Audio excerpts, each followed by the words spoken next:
Assalamualaikum warahmatullahi wabarakatuh. Bismillah, alhamdulillah, wassalatu wassalamu ala rasulillah. Allahumma la sahla illa ma ja'altahu sahla, wa anta ya hayyu ya qayyum taj'alul hazana idha syi'ta sahla. Allahumma rizukna al-ikhlasa fin niyyati wal qawli wal amal. Udzakirukum wa nafsi bi ikhlasi niyyati lillahi tabaraka wa ta'ala.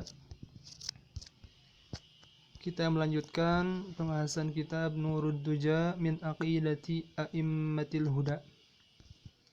Cahaya di tengah-tengah kegelapan yang diambil dari akidah para imam yang mendapatkan petunjuk. Baik, kita lanjutkan.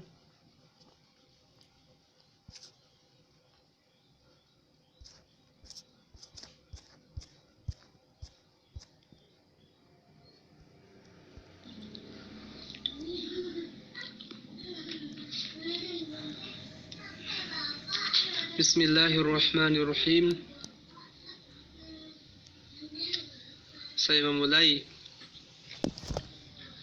dengan menyebut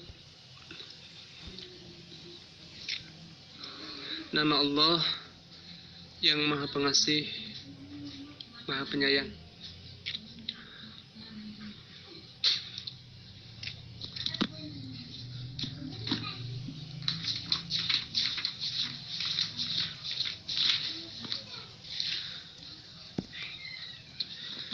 Abtadi'u bismillahi. Lafzul jalalah Allah adalah nama bagi zat yang maha suci, nama bagi zat yang satu-satunya yang berhak menerima puncak perendahan diri dan ketundukan. Ghayatul khudu, puncak perendahan diri dan ketundukan. Maknanya bagi zat yang mempunyai sifat ketuhanan, yakni al-qudrah, kuasa atas menciptakan sesuatu dari tidak ada menjadi ada. Nama bagi zat yang tidak serupa dengan makhluknya. Nama bagi zat yang menciptakan seluruh makhluknya dan tidak butuh kepada makhluknya sedikit pun. Makna Ar-Rahman al-kathirur rahmati lil mu'minin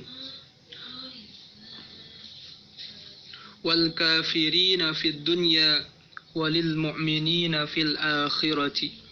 Makna Ar-Rahman itu maknanya Allah Subhanahu wa taala yang banyak memberikan rahmat terhadap orang-orang mukmin dan orang-orang kafir di dunia, dan khusus bagi orang-orang mukmin di akhirat saja.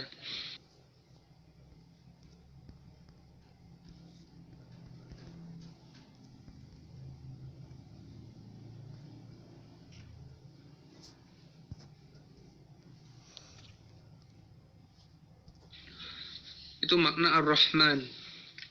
Adapun Ar-Rahim maknanya ay al-kathirur rahmati lil mu'minin. Allah Subhanahu wa taala yang banyak memberikan rahmat bagi orang-orang mukmin. Jadi rahmannya Allah di dunia itu menyeluruh, baik orang-orang mukmin, orang-orang tidak beriman, orang-orang kafir atau non-muslim, mereka juga mendapatkan. Bukankah ketika hujan, mereka juga mendapatkan hujan itu? Mereka sehat, mereka makan, mereka minum. Itu merupakan rahmat Allah dengan makna Ar-Rahman. Allah yang banyak memberikan rahmat bagi orang-orang mukmin dan orang-orang kafir di dunia. Namun di akhirat khusus, hanya terkhusus bagi orang-orang mukmin saja. Nah, dari segi susunan kata bangunannya, Rahman dan Rahim ini berbeda. Rahman itu berjumlah 5 huruf. Ro, ha, mim, alif, nun. 5. Adapun rohim itu 4. Ro, ha, ya, mim. Di kaidah disebutkan ziyadatul huruf atau ziyadatul mabna tadullu ala ziyadatil makna. Tambahan huruf itu menunjukkan tambahan makna juga. Kemudian bahwasannya perlu diketahui bahwasannya Rahman, Ar-Rahman, nama Ar-Rahman, jadi tidak boleh dijadikan nama kepada selain Allah. Tidak boleh dijadikan nama kepada selain Allah. Punya anak tidak boleh dinamakan Rahman, karena ini khusus bagi Allah Subhanahu wa taala, kecuali diidhofahkan, misalkan diiringi dengan kata abd, jadi Abdurrahman misalkan, seperti itu. Ketika demikian boleh. Namun ketika Rahman saja tidak boleh. Adapun kata Ar-Rahim ini boleh. Misalkan orang dinamakan namanya Rahim, boleh kalau Ar-Rahim. Jadi cakupan kata Ar-Rahman ini lebih luas daripada Ar-Rahim. Nah, seperti itu. Kemudian alhamdu bermula segala puji lillahi, yaitu tetap milik Allah. Wassalatu dan bermula rahmatu ta'zim. Wassalamu dan kesejahteraan ala Rasulillah, yaitu tetap atas Rasulullah, utusan Allah, yakni Nabi Muhammad sallallahu alaihi wasallam. Nah, mana as-shalah huna kita katakan di sini karena salat, makna as-shalah juga maknanya banyak. Ada makna lugatan ad-du'a. Kemudian ada juga dalam masalah fiqih aqwalun wa af'alun muftatahatun bitakbir mukhtatamatun bi taslim. Itu dalam permasalahan fiqih. Nah, adapun makna as-shalah di sini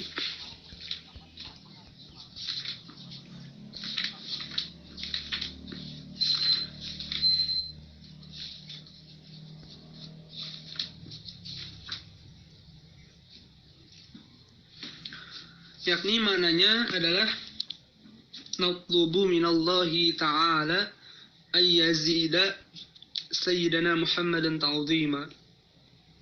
Makna as-shalah, kita meminta kepada Allah agar Allah Subhanahu wa taala menambahkan kepada pimpinan kita Nabi Muhammad ta'zima, pada keagungan. Itu maknanya. Kita meminta kepada Allah, kita memohon kepada Allah agar ditambahkan keagungan dan kemuliaan kepada Nabi Muhammad. Nabi Muhammad sudah mulia. Namun maknanya ketika demikian itu kalau diumpamakan bagaikan sebuah gelas yang diisi terus, kemudian tumpahannya itu ya, itu kita ambil.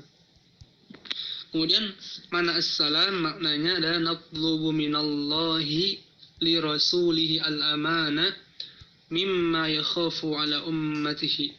Kita meminta kepada Allah untuk Rasulnya al-amanah, keterpeliharaan, mimma yakhafu ala ummatihi, dari apa yang beliau takutkan terjadi kepada umatnya. Apa yang beliau takutkan terjadi kepada umatnya, yakni beliau mengkhawatirkan umatnya terjatuh ke dalam kekufuran. Jadi wassalatu wassalamu, kita memohon kepada Allah agar menambahkan kemuliaan dan keagungan. Kemudian kita memohon kepada Allah agar Allah Subhanahu wa taala memberikan perlindungan dari apa yang Rasulullah takutkan terjadi kepada umatnya. Wassalatu dan rahmatu ta'zim, wassalamu dan kesejahteraan ala Rasulullah, yaitu tetap atas Rasulullah. Wa ba'du, ay ba'dal basmalah, hamdalah, shalawat salam ala Rasulillah.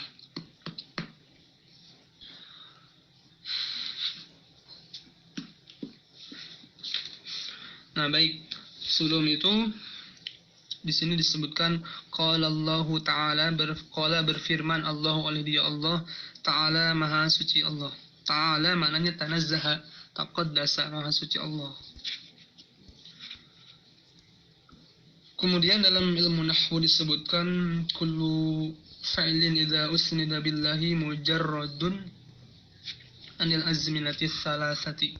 Setiap fi'il yang disandarkan kepada Allah itu sepi dari masa yang tiga, masa sekarang, masa lampau, dan masa yang akan datang. Karena Allah subhanahu wa ta'ala tidak berlaku bagi dia masa, tidak dilalui oleh masa. Juga disebutkan dalam ijma' ulama ahli sunnah wal jamaah bahwasannya wa ajma'u ay ahlu sunnati wal jamaah wa ajma'u annahu ay Allah la yahwihi makanun, la yahwihi tidak meliputi hu padanya Allah, makanun oleh tempat, wala yajri dan tidak berlalu, alaihi atas Allah, zamanun oleh masa. Artinya ijma' ulama ahli sunnah wal jamaah menegaskan bahwasannya Allah subhanahu wa ta'ala tidak diliputi oleh tempat dan tidak dilalui oleh zaman atau masa, waktu. Jadi Allah subhanahu wa ta'ala ada tanpa tempat, tanpa masa, tanpa arah juga. Allahu mawjudun bila makanin wala jihatin wala zamanin bila kaifin, tidak disifati dengan sifat-sifat makhluk. Nah, Allah subhanahu wa ta'ala berfirman ini laisa kamislihi syai' pada surah Asy-Syura ayat 11. Maknanya apa? Para ulama menafsirkan ayat ini ay annallaha la yushbihu syai'an min khalqihi biwajhin minal wujuh. Bahwasannya Allah subhanahu wa ta'ala tidak menyerupai sesuatu pun dari makhluknya biwajhin minal wujuh, baik dari satu segi ataupun semua segi. Dan tidak ada satupun dari makhluknya yang menyerupai Allah.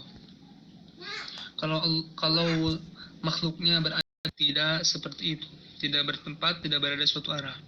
Kalau makhluk disifati dengan sifat bertempat, disifati dengan sifat berada di suatu arah, maka Allah tidak demikian. Sifat-sifat makhluk, kalau makhluk sifat dengan berubah, bergerak, turun, naik, maka Allah tidak disifati demikian. Maha suci Allah dari sifat-sifat makhluk. Ayat ini laisa kamitslihi syai' merupakan ayat yang paling tegas, paling jelas, paling kuat, dalil yang paling kuat di dalam mensucikan Allah subhanahu wa ta'ala.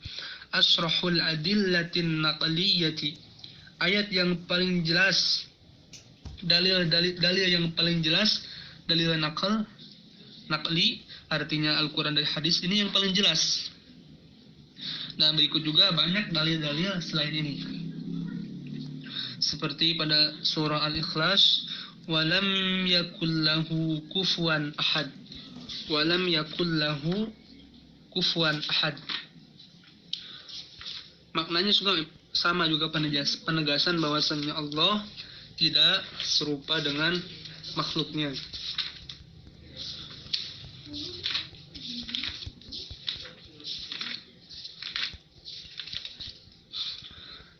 Jadi walam yakul lahu kufuwan ahad, ini surah Al-Ikhlas ayat 4. Kata al-kufu wal kufu itu artinya huwan nazir, syabih, al-mathil, serupa. Jadi tidak ada sesuatu pun yang serupa dengan Allah. Ay la nadhira lahu biwajhin minal wujuh, tidak ada serupa bagi Allah. Kemudian ayat yang lain yang menegaskan bahwasanya Allah tidak serupa dengan makhluk, fala tadribu lillahil amsal. Al-Quran suratul Nahl ayat 74. Maknanya apa? Fala tadribu lillahil amsal. Ay la taj'alu lillahil amsal. Ay la tushbihuhu bi khalqih. Artinya janganlah engkau jadikan bagi Allah al-amsala pada beberapa serupa. Janganlah jadikan bagi Allah serupa-serupa. La tushbihuhu bi khalqih. Janganlah kalian serupakan Allah dengan makhluknya.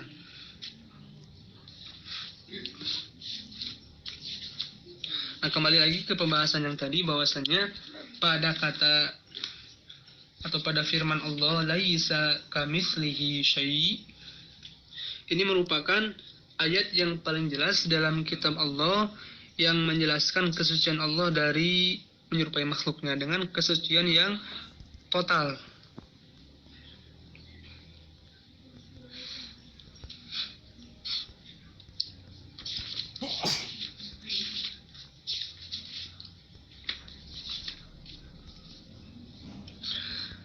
Nah, bahwasannya Allah Subhanahu wa taala di dalam ayat ini menyebutkan kata syai fi siyaqin nafi, di dalam urutan nafi. Bahwasanya diketahui ketika nakirah idza uridat fi siyaqin nafi, jika dinyatakan di dalam susunan nafi atau ya sangat siyaqin nafi fahiya lisumul, faedahnya tepat lisumul, untuk memberikan makna menyeluruh, bahwasanya Allah Subhanahu wa taala menafikan serupa dari makhluknya seluruhnya. Tidak ada satupun dari makhluknya yang serupa dengan Allah. Jadi Allah Subhanahu wa taala tidak mengkhususkan sesuatu yang khusus satu ini dari yang lain, tidak. Jadi Allah Subhanahu wa taala tidak membatasi penafian serupa darinya pada ayat ini dengan satu macam saja dari makhluknya, dari macam-macam yang baharu makhluk, melainkan menyeluruh.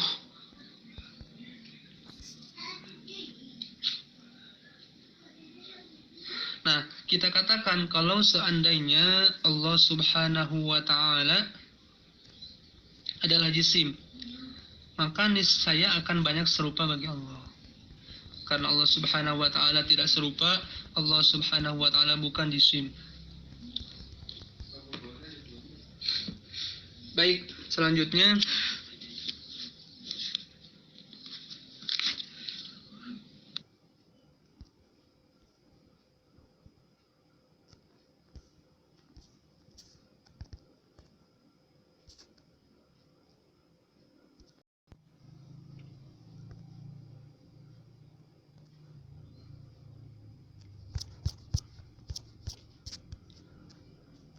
kita baca tahlil, sholawatan, istighfar.